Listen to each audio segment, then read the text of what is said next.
there's a lot of board game stuff coming out about just how crazy it is over there in that industry over the weekend, and really nobody's reporting on it. I don't understand why this is so quiet, but there is a mob that is trying to destroy anything that goes against their narrative. And as you've seen on this channel, as we've covered the Harry Potter cancellations, that just seems to go from person to person to person. The mob follows this kind of thing. Now, we did a video on Czech Games on how they were trying to be better, and we're going to be working on this. Please be patient with us. After they did the crime, the real crime of making a Harry Potter-themed Codenames game called Back to Hogwarts. Now, this is the second Harry Potter-named Codenames game. The first one did not get canceled, but there wasn't Blue Sky back then to of course coordinate and organize these people. And so now you have this where the Blue Sky people are so mad they can't even. The first one sold out, so of course they're making another one. People want to play Harry Potter stuff. They love Harry Potter, and but that's not good enough for the activists out there who just want to destroy everything in the culture at this point. And that's exactly what we've been fighting for a long, long time here. So I'm glad you're here, my friends. Please hit the like and subscribe button. We talk about all things board gaming, really, that I find. I love board gaming. I'm a player from way back. And I am also a science fiction and fantasy writer. And so that's what we do here. We're trying to build an alternative culture. I'm, of course, blacklisted from the board game industry, from the writing industry and the like because of my commentary here. But I've been able to build a career anyway because people hate this kind of thing and they enjoy my books. So I've been working really, really hard. This is one of my series. It's called The Adventures of Baron von Monocle. And if you like Harry Potter, if you like a fantasy land that's very, very lighthearted, that has real heroism, that doesn't have that sort of dystopian edge to it that a lot of the modern stuff has, this is a great channel for you. I'm glad you're here, and this is a great book series for you as well. This is about an airship crew that goes out in adventures and fights monsters. They end up embroiled in a war. It's really, really cool. It starts here in Verstemen Country, where Zara von Monocle here inherits an airship from her father, and then hijinks ensue. It's a lot of fun. Grab this. It's in the description below on ebook, print, and audio, and it's a 6-book series so far, so you can check that out, and of course, get yourself immersed in a great world, which I'd love to make a board game out of this. It'd be fun. You have an airship moving around and fighting monsters. Interesting idea. All right, we'll get to that at some point here. I have so many projects. It's a lot of fun. But this is what's happening now. Czech Games is completely capitulating to the Blue Sky mob, and all of their profits now are going to trans charity. Please clap, everybody. Please clap. Remember the Jeb Bush thing? Yeah.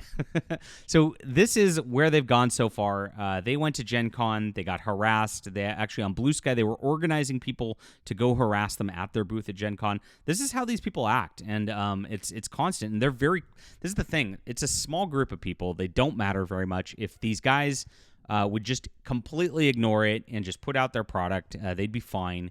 This is something that could go to the general market, and nobody's going to bother them. But because Blue Sky is so loud, and it seems like a lot of people, and the fact that they're on Blue Sky to begin with, means that they're going to be, of course, predisposed to cave to this crap. And it makes it very, very difficult. Now, we can organize. By the way, I always say to people, like, we need to organize in culture on the reverse. There's all these, like, awards for these gaming and comics and books and the like, that if we were organized like this and in the reverse, and if we were actually just like pushing independent properties and the like, we could exert our force to do something interesting and actually make the culture better, right? And I've tried to get that going. We have a Discord of like 1,000 people, and I know a lot of you guys are in there. Just there's things we want to do. Get in there if you're not. But I think we can do things in a better way. Obviously not in an angry way, because we're not angry people like this. But it's just crazy that this kind of thing happens and that they acquiesce to it. So here's their statement where they completely collapsed on this that just came out this last week. They said, the statement to the community addressing our announcement of a new licensed version of Codenames and our steps. Look at this. Like they're parsing words immediately in the beginning of this. They don't need a new licensed version of Codenames. We're all devastated. The project we were so excited to share with you caused harm instead of joy. Full stop. It didn't cause harm. Nobody was harmed by you making a Harry Potter card game at all.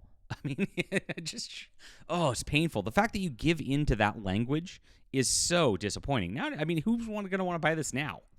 We've been working to bring you the best possible games for years, and just like our other titles, we work diligently to bring you this latest title too. That doesn't matter. You violated the narrative, my friends. In our excitement about creating a game within a universe that many of us still treasure, then that's your problem. You're now in trouble because you just said many of you still treasure that universe. Don't you know that universe needs to be canceled? And this is why it's just such a pain to even read these sort of kowtowing to these mobs, because they don't believe it. They don't want it. They actually do like that universe, but since the mob said so, we'd better go with it. It's such a stupid mentality. Never apologize like this. Over time, harmful views of the story's creators have escalated into harmful actions. We apologize unreservedly for not doing more to consider that possibility and for subsequently announcing the game without taking preemptive actions to mitigate the pain it would cause. I just don't buy it. I mean, it's insane. These people are ridiculous. Many of you express your understandable anger, pain, and disappointment through a variety of platforms. Blue Sky and Board Game Geek. Those are the only two that do this kind of thing. Frankly, we were not prepared for the volume of the response. Of course not, because it's insane.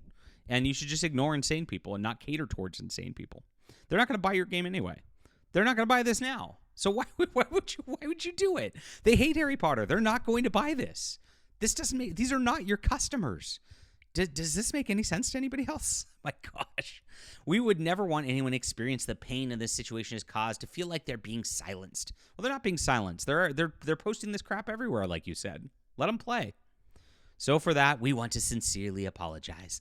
Like in the world we live in, CGE is made up of individuals with various backgrounds, gender identities, sexual orientations, and belief systems. Once again, please clap. None of us would ever want to take an action that would hurt or restrict the rights of another human being. Now, by the way, they'd never hire somebody like me, right? So they're liars, again, right? They'd ask for me to be blacklisted from board gaming, so they're liars. We commit to maintaining a supportive and inclusive and welcoming community of gamers. Yeah, right. As long as you're a Democrat. We believe all rights, which is weird because they're from Czechoslovakia, of people that have their identity. We reject hate and bigotry in all their forms. Trans rights are human rights. Okay, they've said all the buzzwords now. With that in mind, after many heartfelt and many vital discussions internally in the affected community, we decided to donate 100% of the profit from this game to the appropriate charitable organizations. Oh, please clap again. We will ensure that amount equal to or greater than the fee paid to the licensed product will go directly to the organizations that provide support for the trans community. Oh, geez. So they're going to give all their. This is what Al Sharpton. If you guys remember Al Sharpton and Jesse Jackson back in the late 80s, early 90s, you guys remember those names? I know I'm getting back in time, and I know the internet only remembers 5 weeks ago. But that's what they'd do. They'd go around New York or whatever, and they'd shake down businesses. And it's a racket. This is like the Italian mob social justice, right? And so they'd go, we'll give you protection if you donate to our charity. And then they fund themselves for these like grifty little charities that don't do anything. There's nothing that actually gets done here with these people, right? I mean, what is there to do? You help people, pay for their chopping off of their parts. I mean, is that what support means? I mean, I don't understand. So what do you do, right? It's not like a medical charity or whatever where you're like helping kids actually get their medication or like helping people with their surgery. Well, maybe they help people with their surgery. I don't know. What do these organizations even do? They're all shakedown organizations. They are all political activist organizations, and then they use their funds that they get to help rile up mobs to cancel more people. That's all they do. And that, like I said, it's the biggest grift ever. And they're giving into it. So now do you want to? Now even the Harry Potter fans don't want to buy the Harry Potter game. So great job, guys. The people who were not going to buy your game are going to get all their donations, and they're still not going to buy your game. Now the people who were going to buy your game are like, I don't know if I want to like give $50 and shell all of that over so that you can give this money over to this crap. It's kind of crazy. And that's where they're at. We'll listen to recommendations from the community to help guide our choices of organizations. You should give all the funds to me, I think, guys. I'll use it and I'll deploy it. I'll deploy it, the charity to make my For Steam and Country board game, right? That'd be cool. That'd be nice way to help the community. The trans community, not the board game community. They don't care about board games. I forgot this is not about board games. It's very important not to think this is a board game company caring about board games. Our goal is to select those that offer direct practical help to people in need. We're committed to making decisions that come from the hearts in everything we do. We opened discussions with members of the affected communities and we came together as a whole company to find a way forward. It was a genuine reflection, blah, blah, blah. We're sorry for the time it took to us communicate. They have to apologize for their lack of apologizing. Unbelievable. Our path forward, we hope you'll see that we did with care and consideration you all deserve. So there you go. Ridiculous stuff right here. And just sad that we've got another caving in a situation like this. Leave a comment down below with what you think about this. Please hit the like and subscribe button, my friends. And please check out For Steam and Country. It's right here. This is a great alternative to mainstream entertainment. It's all clean. It's fun. It's optimistic. Great stuff. There's zero LGBTQ representation in it. And you can enjoy it today. It's available on ebook, print, and audio. Thanks for reading. I really appreciate everybody who's built up this book to sell over 30,000 copies. Amazing. Appreciate you guys being here. We'll be back.